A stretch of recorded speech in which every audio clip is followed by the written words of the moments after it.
Heart attack, and I called Elvis. He sent two of his guys after me and all my stuff. Why is Elvis Presley's family tearing itself apart over a woman who's been dead for 32 years? Her name was Delta Mae Biggs. You probably don't know it. She wasn't a performer, wasn't famous, never sought the spotlight. But she lived at Graceland for 26 years. She walked those halls longer than Elvis himself did. She guarded his memory, protected his home, and became part of the legend whether she wanted to or not. And now, decades after her death, someone's decided it's time to drag her name through the mud. Here's what makes this story explosive. The Presley family doesn't do this. They don't release public defense videos. They don't address gossip. They've spent decades maintaining a carefully controlled narrative around Elvis, around Graceland, around everyone connected to that world. The silence is part of the brand. The mystery is part of the magic.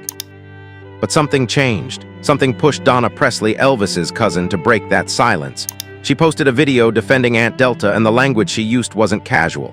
She called speaking about the deceased a sacred trust. She drew a line between remembering and humiliating. She quoted Revelation. This wasn't damage control. This was a declaration of war. So what happened? What was said about Delta Mae Biggs that was so damaging, so offensive, so beyond the pale that it shattered decades of family protocol? That's the question nobody's answering directly.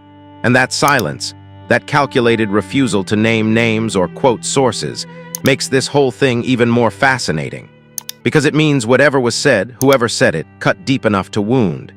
Deep enough to force a response from people who have built an empire on controlling the narrative. Let me give you the context you need. Delta wasn't just some distant relative who showed up for holidays.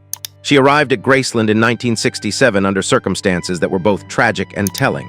Her husband had a heart attack, she was in crisis, and Elvis Presley, the biggest star on the planet, didn't send flowers. He didn't make a phone call. He sent two of his guys to physically go get her, pack up all her belongings, and bring her home, to his home, to Graceland.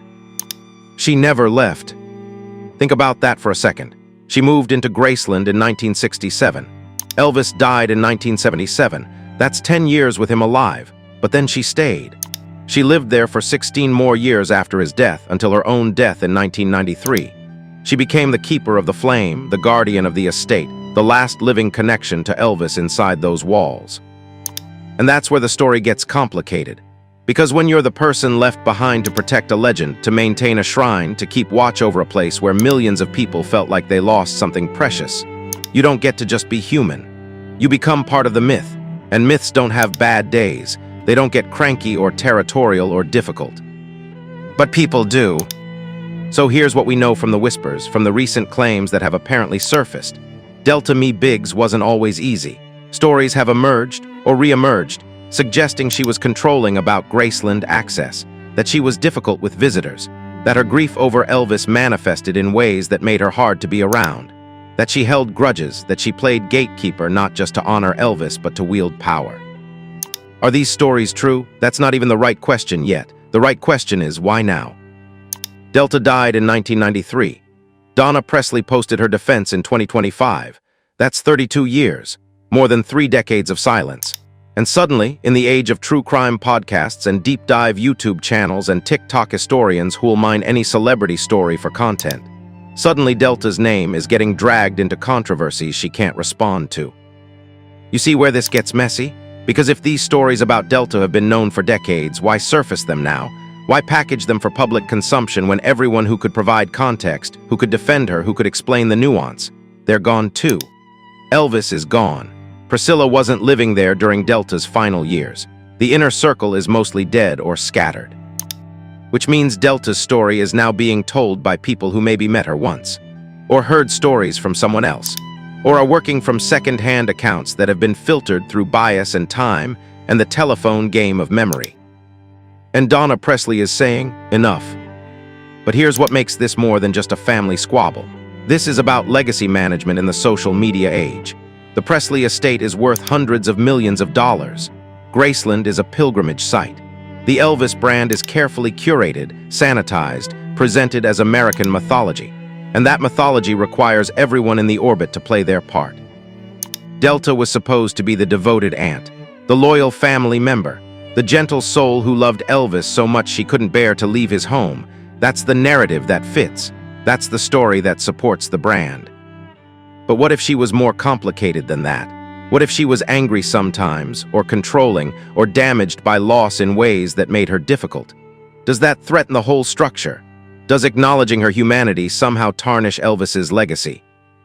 Or is this something even more cynical, content creators who have exhausted every other angle on Elvis finding fresh controversy in the people around him?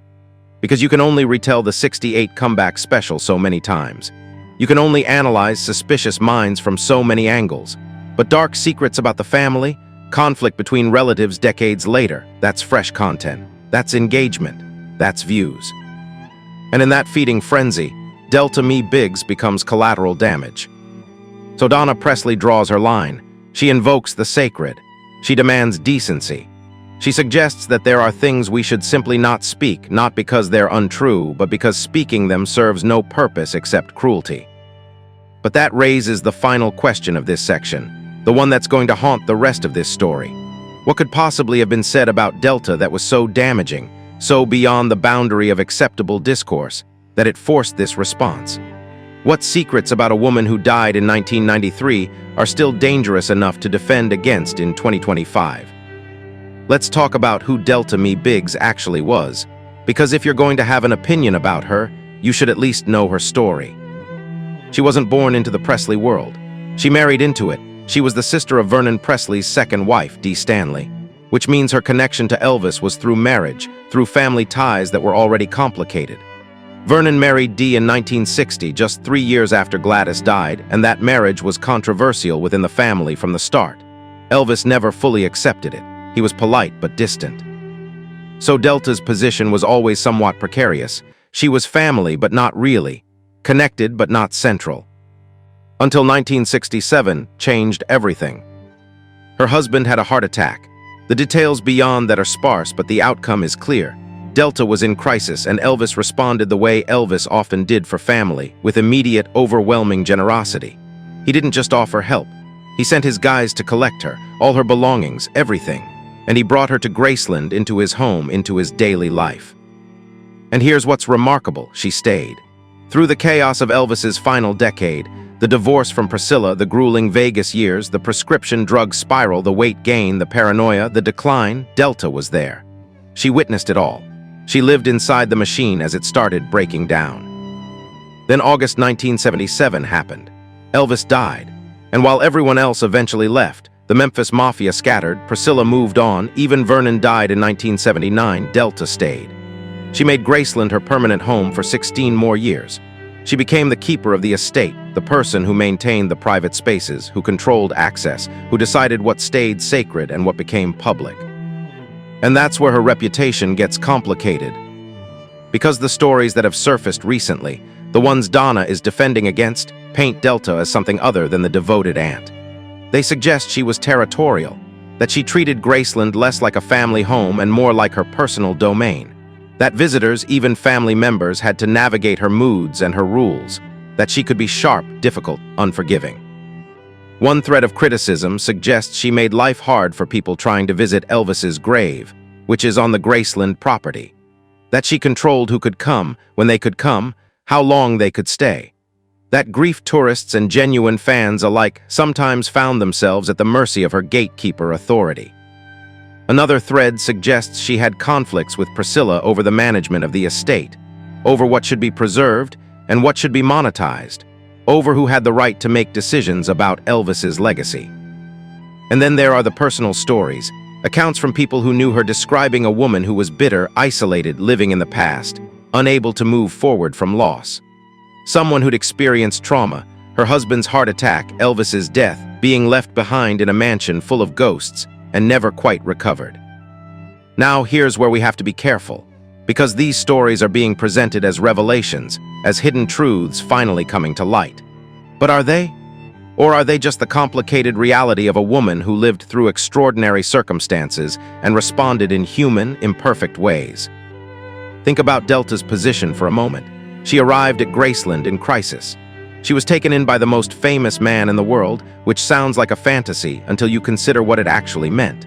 It meant living inside a circus. It meant watching someone you cared about destroy themselves slowly while the world worshipped them. It meant being adjacent to fame without having any control over it. And then Elvis died, and she became the last woman standing in a house that was instantly frozen in time. Graceland opened to the public in 1982. Can you imagine what that was like for her? Your home, because it was her home, regardless of whose name was on the deed, suddenly becomes a museum. Thousands of strangers walking through every day, touching things, taking pictures, crying over someone you actually knew. She wasn't a curator. She wasn't trained for this. She was a woman in her 60s living in a mausoleum, expected to maintain dignity and grace while processing grief that had nowhere to go. So when people say she was difficult with visitors, maybe she was. Maybe she resented the intrusion. Maybe she couldn't reconcile the private Elvis she knew with the public Elvis that people wanted to worship. Maybe she was protecting something she felt was being cheapened and commercialized. When people say she was controlling about access, maybe she was trying to preserve boundaries in a situation where every boundary had been violated. Maybe she was drawing lines because nobody else would. When people say she was bitter, maybe she was. Maybe she had earned the right to be bitter after watching someone she loved die at 42, after spending 16 years as the guardian of his memory while the world turned him into a commodity. But here's what nobody wants to talk about. The people making these claims now, the ones sharing these stories about Delta's difficult nature and her territorial behavior and her complicated personality. Where were they when she was alive? Why are these accounts surfacing now, when she's been dead for over 3 decades, when there's no possibility of response or rebuttal or context? That timing is everything, because it suggests one of 2 possibilities. Either these are legitimate historical accounts that people held back out of respect while she was alive, and are now sharing for the sake of complete honesty. Or they're exaggerations, misremembered details, and personal grudges being aired when the target can't defend herself because there's content to be made and audiences to be captured. And here's the thing that makes Donna's defense so pointed. Delta herself never sought this attention. She never wrote a tell-all book. She never gave scandalous interviews. She never tried to monetize her proximity to Elvis. She lived quietly, privately, as much as anyone can live privately in the most famous house in Tennessee. She kept his secrets. She protected his dignity. And in the few recorded comments we have from her, like the one where she talks about Elvis never turning down anyone in need, she spoke about him with genuine affection and respect. So the question becomes, do we honor that loyalty or do we pick it apart? Do we let her rest or do we decide that her imperfections are fair game because she happened to live in Graceland? So let's address the elephant in the room. Delta Mae Biggs died in 1993. Donna Presley is defending her in 2025. That's a 32-year gap. What changed? This is the question that cuts to the heart of everything. Because if these stories about Delta being difficult, about her being controlling, about her having conflicts with family and visitors, if all of that was known when she was alive, why is it suddenly conversation-worthy now? And if it wasn't known, if these are genuinely new revelations, where have they been hiding for 3 decades? The timing matters because it reveals motivation. And motivation reveals whether we're dealing with historical documentation or exploitation. Here's what we know has changed: the media landscape. In 1993, when Delta died, the internet was barely a thing. Social media didn't exist. YouTube was 12 years away. If you wanted to tell stories about Elvis Presley's family, you needed a publisher willing to take a risk on your book or a television producer willing to give you airtime. There were gatekeepers. There was editorial oversight. There was at least some barrier between I have a story and the world hears my story. Now you just need a microphone and an internet connection. You can launch a podcast. You can start a YouTube channel. You can go viral on TikTok. And if you have even a tangential connection to Elvis Presley, you've got built-in audience interest. The algorithm loves controversy. The audience loves secrets. And the Presley family has been mined for content from every possible angle. Except the people who can't fight back. The ones who are gone, that's fresh territory. So suddenly we're seeing deep dives into the lesser-known relatives. Suddenly Delta's name is appearing in content that positions her as a cautionary tale, or a villain, or a tragic figure, depending on which narrative serves the creator's purpose. And she can't respond. She can't clarify. She can't provide her side of the story. That's where Donna's argument about decency comes in. She's not saying Delta was perfect. She's not claiming her aunt never made mistakes or never had difficult moments. She's saying there's a difference between honest historical accounting and picking apart someone's flaws for entertainment value when they're not here to defend themselves. But let's complicate this because it needs to be complicated. What if the stories being told about Delta are true? What if she was genuinely difficult, genuinely controlling, genuinely hard to deal with? Does being dead erase that? Do we sanitize everyone once they're gone? That's the counter-argument, and it's worth considering. We need honest history. We need complete pictures. The sanitized version of Elvis, the one where he was a perfect gentleman who loved his mama and sang gospel and happened to die tragically young. That version erases the addiction, the prescription drug abuse, the complicated relationship with women, the cultural appropriation questions. And most people now agree that the sanitized version does nobody any favors. It's not honest. It's not useful. It's mythology, not history. So doesn't Delta deserve the same treatment? Shouldn't we be willing to say she was complicated, she was difficult, she made life hard for people sometimes? Isn't that just being honest? Maybe, but here's where it gets ethically murky. Delta wasn't a public figure by choice. She didn't court fame. She didn't build a brand. She lived in Graceland, yes, but she didn't write books about it. She didn't give interviews. She didn't monetize her access to Elvis's world. She stayed private, stayed quiet, stayed out of the spotlight as much as anyone in that position possibly could. So when we dig into her life now, when we catalog her faults and her difficult moments and her conflicts, are we documenting history? Or are we violating the privacy she tried to maintain? Are we serving the public interest, or are we just satisfying curiosity? And here's the darker question: who benefits from this? Because the Presley estate is a money machine. Graceland generates millions annually. The Elvis brand is worth hundreds of millions, and that brand depends on a certain narrative, the narrative of family loyalty, of people who loved Elvis so much they devoted their lives to honoring him. Delta fit that narrative perfectly when the story was simple. Devoted aunt who loved Elvis so much she never left his home. That story supports the brand. It makes Graceland feel sacred, not just commercial. It suggests that the people closest to Elvis were motivated by love, not money or fame or access. But if Delta's story gets complicated, if she becomes a figure of controversy, if she's portrayed as difficult or controlling or bitter, does that threaten the brand? Does it suggest that life at Graceland was less idyllic than marketed? Does it open questions about who really controlled Elvis's legacy and for what purposes? Or maybe the calculation runs the other way. Maybe controversy sells.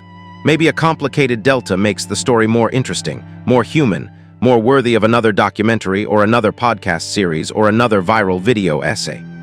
Maybe someone looked at the Presley catalog and realized that the untold stories, the difficult relationships, the family conflicts, that's the content that hasn't been exhausted yet. Either way, Delta's reputation becomes a commodity, and she has no say in how it's traded. There's also the generational divide to consider. The people defending Delta, like Donna, are from a generation that remembers her as a real person, not a character in the Elvis story. They have direct memories. They saw the context.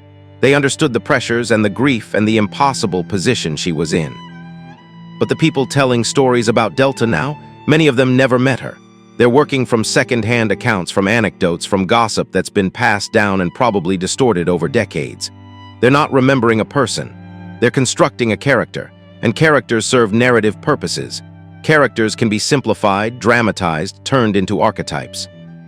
So we have to ask, whose version of Delta are we getting? The remembered person with all the context and complexity that real relationships provide? Or the constructed character designed to serve whatever story needs telling? And maybe the hardest question of all, does it matter? Does posthumous reputation mean anything? Should we care what people say about us after we're gone? Donna Presley clearly thinks we should. She's drawing a line. She's saying some things are more important than views or controversy or complete historical accounting.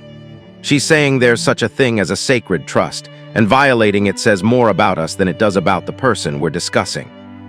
But not everyone agrees with that line, and that disagreement is what makes this whole situation so combustible.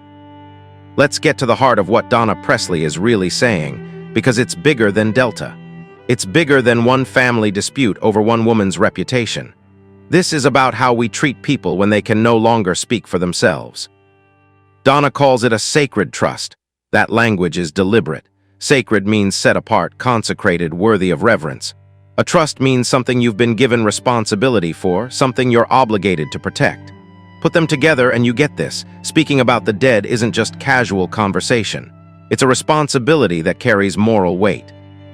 But what does that actually mean in practice? Does it mean we never say anything negative about someone once they're gone?